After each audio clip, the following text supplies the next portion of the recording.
સૌથી પહેલાં વાત કરીએ તો ગાલના કેન્સરની. ગાલનો કેન્સર આપણા દેશમાં સૌથી વધારે જોવા મળતું કેન્સર છે. સો ગાલનું કેન્સર હોય, બીજે ક્યાંય દૂર ગયું ન હોય, મોઢાને ગળા પૂરતું જ હોય તો આ રોગ મટે એવો હોય અને મટાડવા માટે ઓપરેશનની જરૂર પડતી હોય છે. પણ જો રોગ એવા સ્ટેજમાં હોય કે ગાલમાં ખૂબ મોટો સોજો છે કે પછી ગળામાં ગાંઠ બહુ મોટી છે કે જેથી જે ગળામાં મેઇન નસો હોય એની ફરતે ગાંઠ વીંટળાઈ છે કે પછી બીમારીના અમુક કણો ઉપર મગજના ભાગ સુધી ગયેલા છે, તો એવા સંજોગોમાં ડાયરેક્ટ ઓપરેશન નથી કરાતું હોતું. સૌ પ્રથમ દવાઓ દેવાતી હોય છે, રોગને નાનું કરવાનો પ્રયત્ન કરાતો હોય છે અને નાનું થઈ ગયા એના પછી ઓપરેશન કરાતું હોય છે.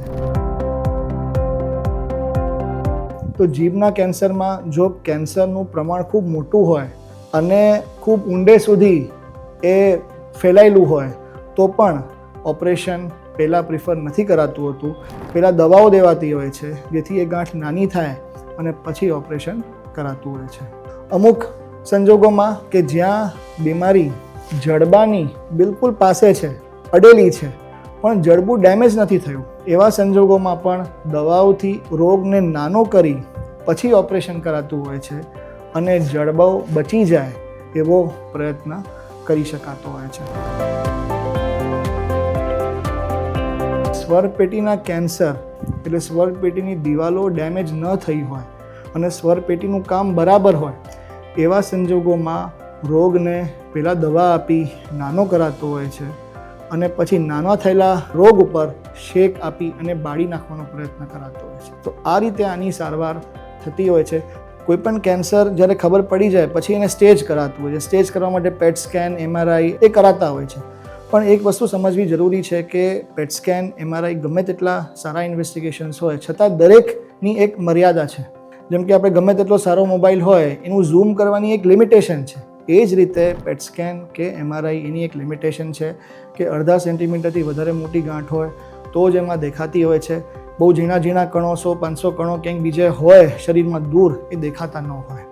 એટલે જો મોઢા ગળાનું કેન્સર એક લિમિટથી વધારે મોટું હોય તો એવું બની શકે કે બીજા અમુક કણો શરીરમાં દૂર ગયેલા હશે જે કદાચ પેટ સ્કેન કે MRIમાં દેખાતા નથી કેમ કે બહુ નાના છે અને આ જ કણો આગળ જતાં વધતા હોય છે. તો આ જ બધા કણો જે નથી દેખાતા એને દવાથી ઓપરેશન કે રેડિયેશન કરતાં પહેલાં જ દૂર કરી શકાય કેમ કે દવાઓ લોહીમાં જશે, લોહી આખા શરીરમાં ફરશે એટલે જ્યાં જ્યાં એના કણો ગયેલા છે, ચાહે એ દેખાય છે કે નથી દેખાતા, એના ઉપર એ દવા અસર કરશે. એટલે જે નથી દેખાતા કણો એ દૂર થઈ જાય, જે દેખાય છે એ નાનું થઈ જાય અને પછી ઓપરેશન કરવામાં આવે જેથી રોગ મટવાની સંભાવનાઓ વધી જાય અને પાછો ઉથલો મારવાની સંભાવનાઓ ઘટી જાય. તો આ એક બહુ જ અગત્યનું કારણ છે જે કારણસર એક લિમિટથી વધારે મોટા મોઢા ગળાના કેન્સરમાં પહેલાં દવા કરાતી હોય છે. એટલે આના માટે એ બહુ જ જરૂરી છે કે કોઈ પણ મોઢા અને ગળાના કેન્સરને ઓપરેશનના ડૉક્ટર, રેડિયેશનના ડૉક્ટર અને દવાના ડૉક્ટર એ એક ટીમ તરીકે જુએ. જેમ મેં કીધું કે અમુક સંજોગોમાં પહેલાં ઓપરેશન કરાતું હોય છે, અમુક સંજોગોમાં પહેલાં રેડિયેશન દેવાતું હોય છે. સો આ બધા ડિસિશન્સ લેવા માટે એક ટીમ બહુ જ જરૂરી છે.